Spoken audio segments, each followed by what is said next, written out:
దాన్ని భీష్ముడు ఆ కాలమహిమని భీష్మస్తవంలో చాలా అందంగా చెబుతాడు. మన మానవ సంబంధాలన్నీ ఎలాంటివో కూడా చెబుతాడు. అంటే మనం దేవుడి గురించి వెతకడం ప్రారంభిస్తున్నాము అంటే ముందు ఉన్నాడని అంగీకరిస్తున్నాం అనమాట. ఒప్పుకుని తీరాలి ఆ విషయాన్ని. అంగీకరించామంటే చాలు, ఇవాళ కాబట్టి రేపు దొరుకుతాడు, అనుమానం లేదు. ముందు అంగీకరించావు కదా, ఉన్నాడో లేడో అని వెతికితే దొరకడు. నువ్వు లేడనే అనుమానం ఉంది నీకు. ఇక్కడ ఉందనుకునే వెతకడు, ఉన్నదాన్నే వెతుకుతావు, లేనిదాన్ని ఎందుకు వెతకడం? ఆవిడ ఉంది, ఎక్కడో అక్కడ పెట్టింది ఈ హడావిడని. సాధారణంగా ఆ పిల్ల తిరిగే ప్రదేశాలు, కళ్ళజోడు తీసి పెట్టే ప్రదేశాలు 2-3 చూసింది ఆవిడ, ఓ చోట దొరికింది.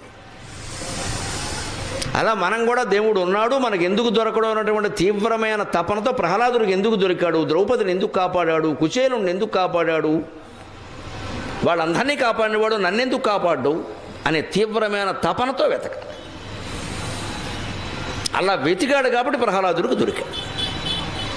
అందుకని ఆయన ఇంకెందుకయ్యా ఎందెందుకు వెతక చూసినా అందంతే గలడు, నువ్వే ఏదని ఏ చెప్పాలన్నదని నేనేం చెప్పలేనంటే ఆయన ఏదో ఈ స్తంభంలో ఉన్నాడా, ఎందుకు ఉన్నాడు, అక్కడ ఉన్నవాడు ఇక్కడ ఉన్నాడా అన్నాడు. ఓ దెబ్బ